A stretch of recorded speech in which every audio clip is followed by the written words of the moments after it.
Hey family, thanks for tuning in. I'm Ant, this is BT. The purpose of our show is to give a black perspective towards uncomfortable and controversial subjects. Unapologetic is a safe space for us and our viewers to embrace those difficult conversations. BT, how you doing this week, man? Not bad, man. Not bad. It's been a great week. I'm almost entering coast mode. The Masters is starting this week. You know, for all the golf fans out there, we gotta support Tiger Woods. He's the only one of us out there, so gotta watch that this weekend. How you feeling, man? Man, I'm blessed. I can't complain, man. I'm just happy to be here another week and hopefully start some good conversation amongst people. That's all we're here to do. Great. Well, so let's start some good conversation then. So I'm about to get into it. First question I want to ask you. Our subject that we're talking about today is interracial relationships. I know there's a lot of people that are in interracial relationships that have been in some short-term, long-term, things of that nature, right? But there are some negative stigmas with it. There's some positive stigmas as well. So first thing I wanted to ask you is, have you ever felt pressured to date within your own race growing up or now? Yeah, I think that's a good question. Growing up initially, I did not feel that pressure. But the reason that I did not feel that pressure is because growing up, I was surrounded by people that were within my race. So thinking about any other women outside of my race wasn't really on my radar because I didn't see that. I didn't see that in the people that I went to school with. I didn't see in the type of shows that I watched. I didn't see that a lot. Now, kind of fast forwarding till I started to get a little bit more immersed in my later years, like kind of going into college, so on and so forth. Of course, it's a completely new, different experience. Yeah. You meet all types of people from different backgrounds.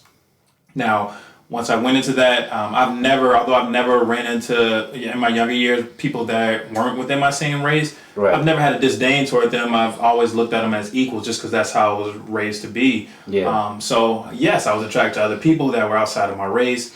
And as I started to get into relations with those women, sometimes I would tell them to, like family, friends, so on and so forth. And that's when I started to receive feedback that was kind of shocking and appalling to me, where it may not be direct, like, hey, stay within your race, if she use, don't bring her home, she can't use the brush, the same brush. Yeah. You know how that goes. Subconscious. Right. Yeah, you hear those subliminals. I started to hear those things and I catch on, and it was very surprising and appalling me, and I never understood it. I didn't know the reason why people were making those subliminal shots at me. I didn't know why they were trying to guide me toward a certain race, because at the end of the day, like, we're all people, and you choose to like who you like based off their character or maybe their appealing features, so on and so forth. So at that point, I started to feel that subliminal pressure to be guided toward my race, and to be honest with you, it was very uncomfortable because that's not how I felt. Right. I love my race, and I've been in relations with people in my race. But I didn't know that, some people expect me to have a cap on it and only be there and not explore different avenues. So it was a different, and it caught me off guard. It's kind of appalling to me to hear other people want to guide me in a certain direction. Right. What about yourself? Yeah, so I agree with what you mentioned as well. So me, myself, I wouldn't use the word pressured because as you said, like growing up, it was just love everybody, be nice to everybody. Right. The general Respect. humanistic respect that you owe to everybody in every race, right? Also, a whole nother conversation, but some people might not treat you the same way as you treat others just because you're black. That's fine as well. But that same type of love and respect has always been supposed to replicate it across all races and all type of people, right? But I never thought about it because I was a little dirty kid. All I did was run around in the playgrounds and in the jukebox playing sports stuff. I wasn't thinking about girls. Right. And then, like you said, once I hit that specific age, like high school, or entering into college, you start becoming more aware of your surroundings. You're going through, puberty and all that stuff. And then those start to become a reality for you. Now, me, myself, I was brought up in the northern suburbs closer to Wisconsin. So you could probably imagine there was not very many of my own kind of select out there. And being in sports, of course, you get involved with the opposite sexes, sports as well. So women soccer, women volleyball, things of that nature, right? So naturally, it ended up working out that way where, I was interested in them, right? Now, the word I would use instead of pressure is preferred. So as more and more, other races that I started hanging out with, girls bringing them around the house and things of that nature, Subliminals like, oh, I would prefer, if you stayed in your own race, but love is love. Right. And at the end of the day, you do what's best for you. You make your decision for you. You know what makes you happy, right? Right. Which I think is the overlying theme that, thank God, I have accepted and understanding parents that raised me with those values as well. Now, but still, at the same time, it was more like all right, that's another outside the race. That's another outside the race. And it's not like that I'm picking that way or that I'm, trying to go that way. Sometimes, like I said, I was raised in the north suburbs. So it's just the crowds I was surrounded with at the time or have been surrounded. It's not to say that I have not ever been involved with, a black woman. But it's just, I never think of it in relationships in those ways. Right. And at the same time, that doesn't mean that I can't go out and be proud that I'm black and speak about Black Matters 24/7 because I don't know. For those who follow me on social media, that's all I do, right? That's not an image that I want to upkeep. My sister is proud to be black. She is loud. I'm proud to be black as well. And she dates inside of her own race. And there's nothing in our own race. There's nothing, and she doesn't shame me. There's nothing wrong with it. I go around them all the time. There's nothing but love. She come around me and my girl. It's nothing but love, right? And that type of understanding, I feel, should be replicated across all venues. But sometimes you do get hit with those subliminals that you either get one of those weird eyes, like, oh, okay, like, why is he being looked at like that? So.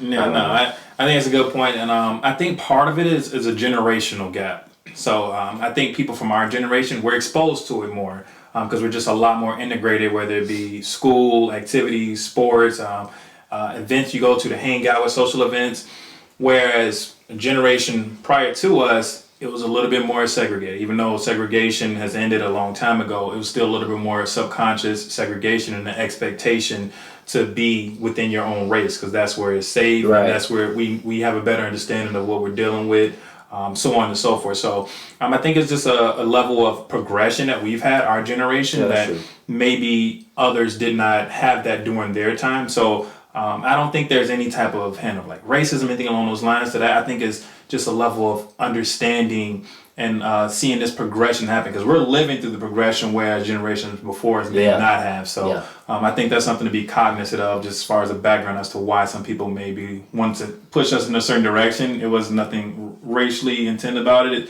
It was just more of what they're accustomed to. So with that being said though, why do you think that there's such a disdain for people in interracial relationships? Now, I'm not saying everyone has that, but for that segment of people that does have that level of disdain, why do you think it's there?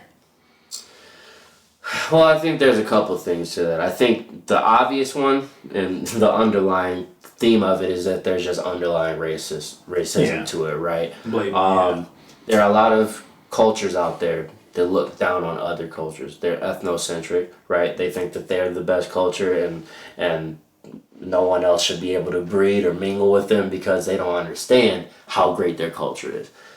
Nothing wrong with patriotism, being proud of your nation, and we understand that, right? But from the same time, from interracial relationships, we're not trying to take away from that culture. We're trying to breed something beautiful from other cultures and learn and experience together, right? I know that I've been with other, for instance, white women, and it doesn't just happen with white race. There's Hispanics that only want to do inside your own relation or your own ethnicity dating and stuff like that. But I've been with white women where they blatantly came out and said, I don't know, I've never been with a black person. My parents won't take it well, and you start to think, okay, well, why won't they take it well? Right. What do they think about the black community? How do they feel about the way we carry ourselves and things of that nature? And truthfully, it's that they don't understand. Right. Level of ignorance. Right. And sometimes it's a challenge for people to step outside their box, even as a parent, for somebody that has a kid outside of their race. I understand the challenge of trying to accept that growing to learn and accept another culture is something that it would be easier to do if you just stayed inside your own race. Right. You wouldn't have to do that extra step to go out of your way and try to do, learn and engulf yourself into more, right? So I think, like I said, the underlying racism of just or in ignorance to a point of like what that really comes with dating somebody outside of your race, right? I think that's one of the parts.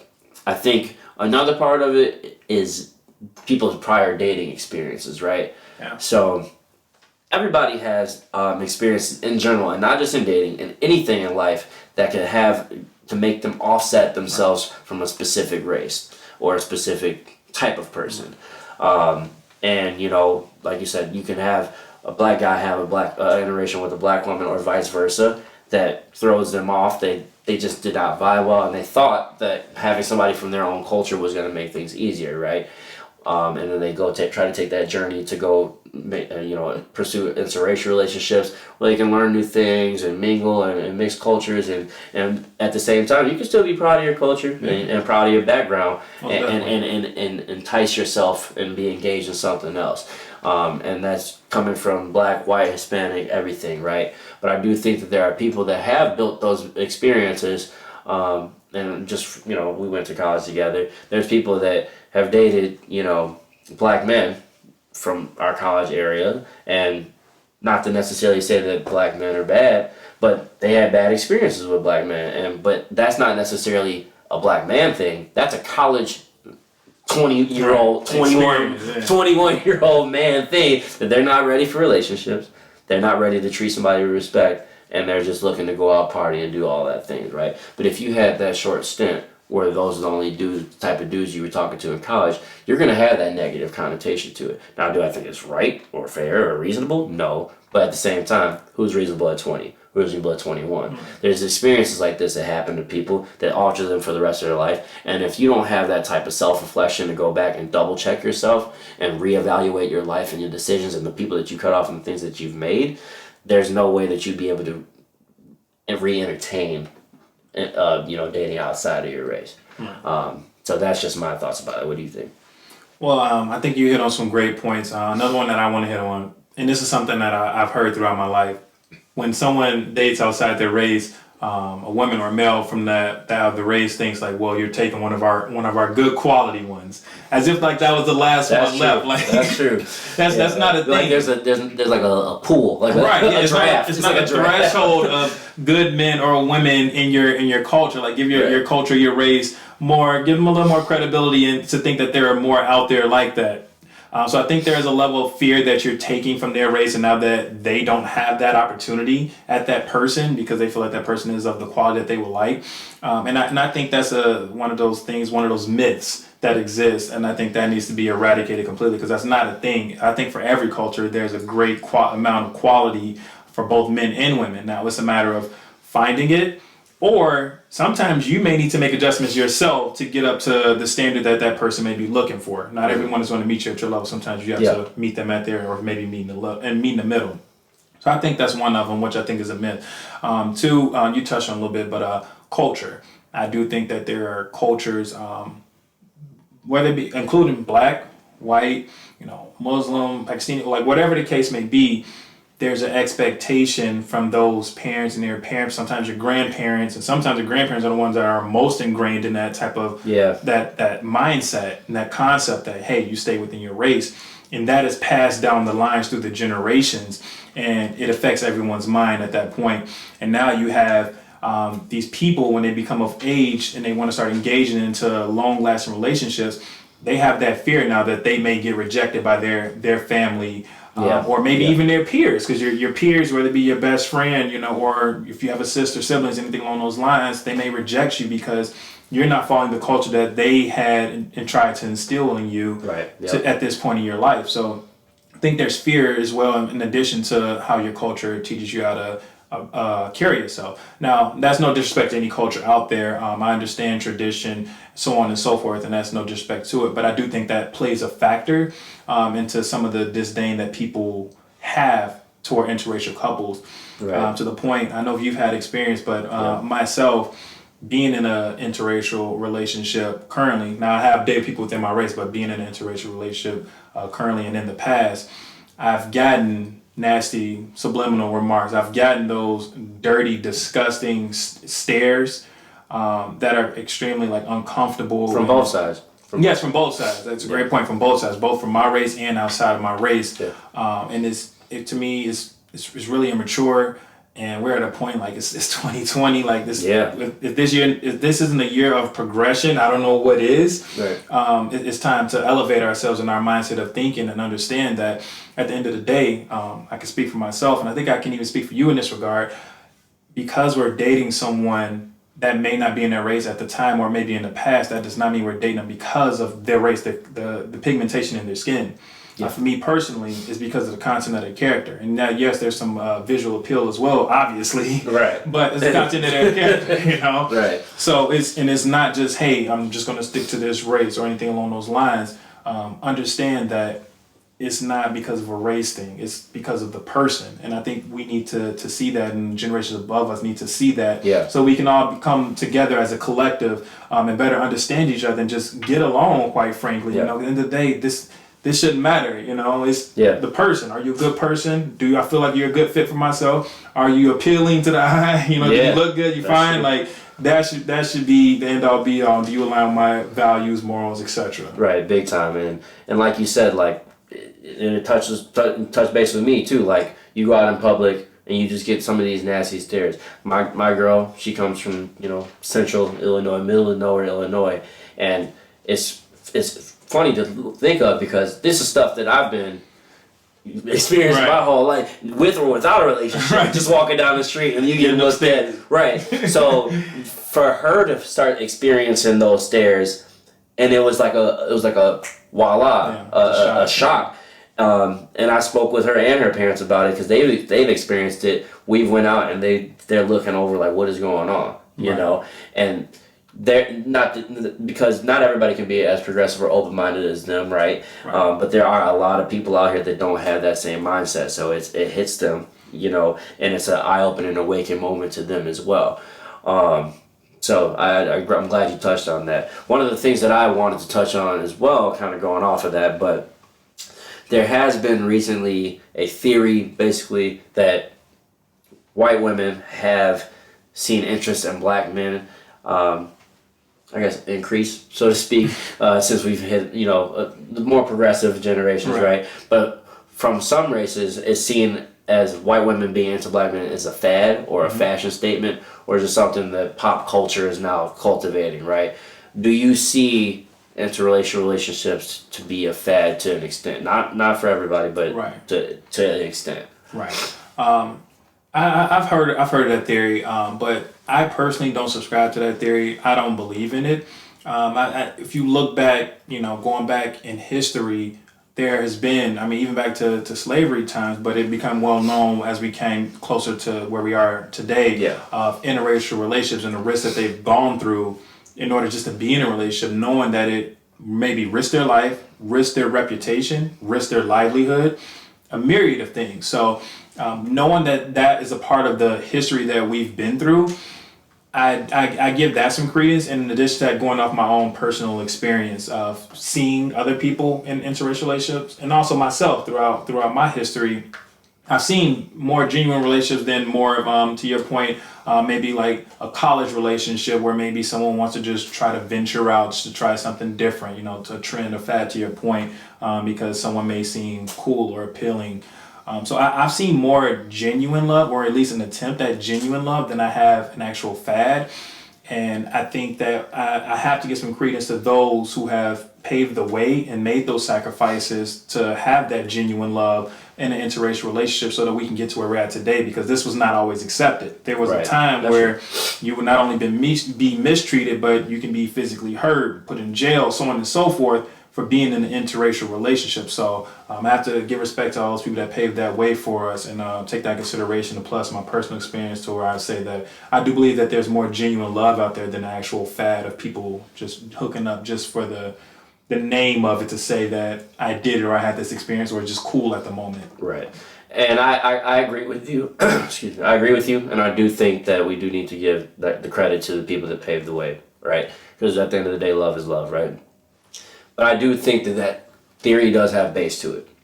And I say, just from my experiences, what I've seen, and like I mentioned earlier, there's a lot of people that were infatuated with the ordeal of oh, I'm gonna go get me a big black dude, and that part of that has to do with some of the stereotypes about how they are in bed and things of that nature, right? Or jungle fever. And jungle fever, but and even speaking of jungle fever, right? You know, you get into, and we're not in everybody's personal homes or private rooms, but I know for a fact, and I've spoke with people that have had these conversations where they're like, oh, such and such has jungle fever, or oh, she's gonna go out and get her a black man tonight. Like it's a hot catch, a commodity, some crap like that. That boils me to my core, because there's people out here that are actually looking for love or looking for relationships and attempting to make good out of the time they're spending with other races, right? That don't see it as a drinking game or a trophy or a catch-all, right? And it's kind of messed up. Even for the word jungle fever as it is, what is that saying to your real thoughts about black people, right? The basis of jungle is because they think they were animals. They think we're monkeys and things of that nature. Those are all stereotypes that we've been called for years and generations, right?